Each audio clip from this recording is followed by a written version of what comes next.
upon examination there are vulval ulcers in the figure of 8 pattern extending around the vulva and perineal area. अच्छा, इसमें जो clues हैं वो आपके पास post menopausal है और दूसरा जो है फिगर ऑफ 8 है।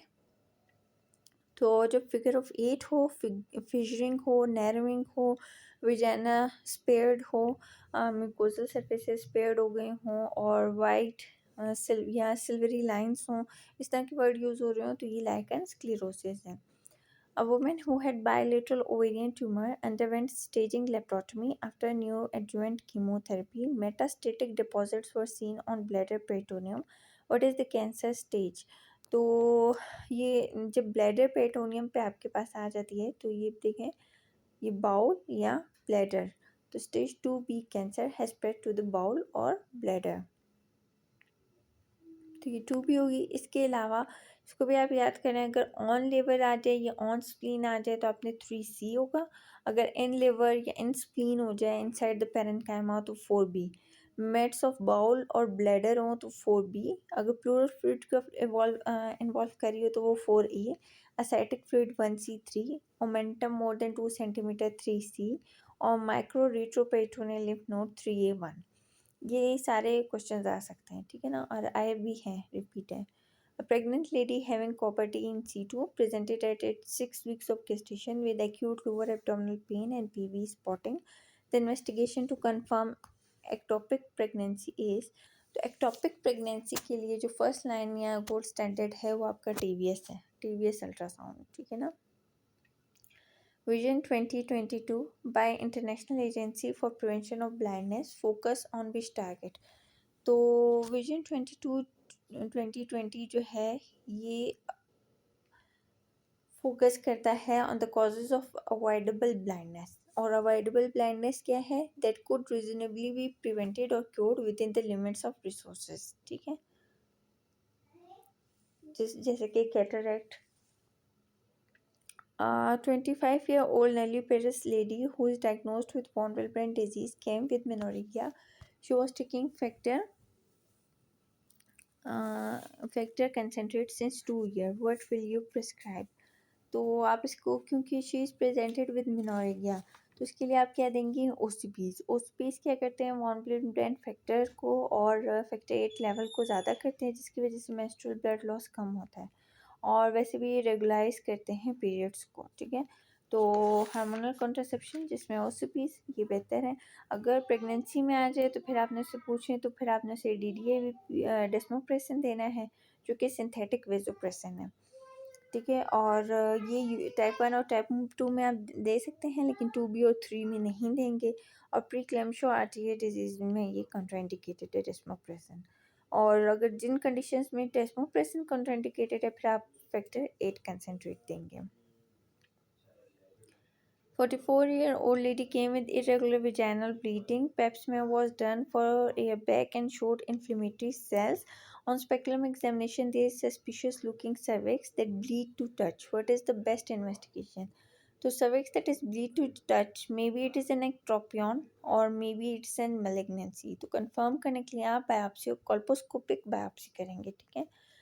An infertile woman presented with lower abdominal pain for few months. She is complaining of cough with the evening rising temperature. Pelvis ultrasound showed tubo-ovarian mass, the most appropriate investigation. So we are suspecting this tubo-ovarian mass to be due to tuberculosis. तो उसके लिए आप कौन सी biopsy लेते हैं? Premenstrual endometrial biopsy. A woman had positive human papilloma virus testing and Pap smear revealed severe dyskaryosis. On colposcopy, there were the lesion on the cervix for which biopsy taken and result confirmed squamous cell carcinoma.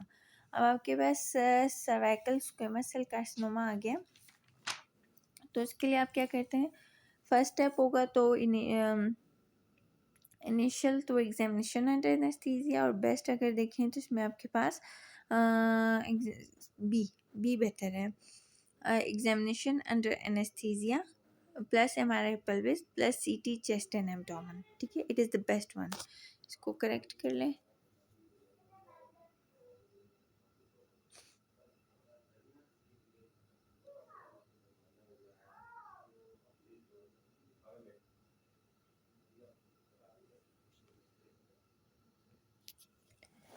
Okay.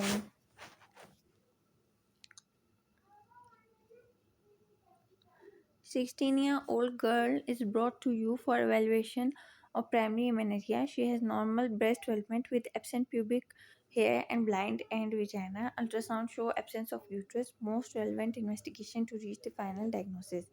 Okay, primary amenorrhoea के साथ अगर girl आती है, कोई भी patient आता है और एब्सेंट यूट्रस है, तो it may be M R K H और A I S.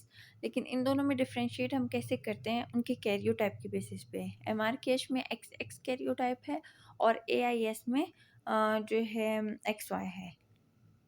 A 35-year-old lady married for 2 years came to you with the desire to conceive. On investigation, she has normal day 21 progesterone with LH, FSH within normal range. HSG show patent tube. ठीक है, तो female आपके पास बिल्कुल normal है और husband का जो sperm count है वो 3.5 मिलियन पर एम है। तो जो 3.5 एम एल पे आ जाए, अगर आपके पास माइल्ड मेल फैक्टर इनफर्टिलिटी हो तो आप उसमें आईयूआई करते हैं, और जब स्वेयर मेल फैक्टर हो जिसमें लेस देन 5 मिलियन हो जाते हैं तो उसमें आप आईवीएफ करते हैं। ठीक है ना। टोटल मोटाइल स्पर्म काउंट आपके पास जब मोर देन 5 मिलियन है तो आईयूआई, 1 to 5 मिलियन तो आईवीएफ और लेस देन 1 मिलियन पे ICSI. A primary catheter with a diagnosed case of valvular heart disease came in emergency in active labor at 36 weeks of pregnancy. She was taking heparin for anticoagulation, which is the most appropriate treatment for reversal effect of heparin. तो heparin का जो antidote है वो protamine है, protamine sulphate, और warfarin के लिए आप विटामिन के देते हैं। ठीक है।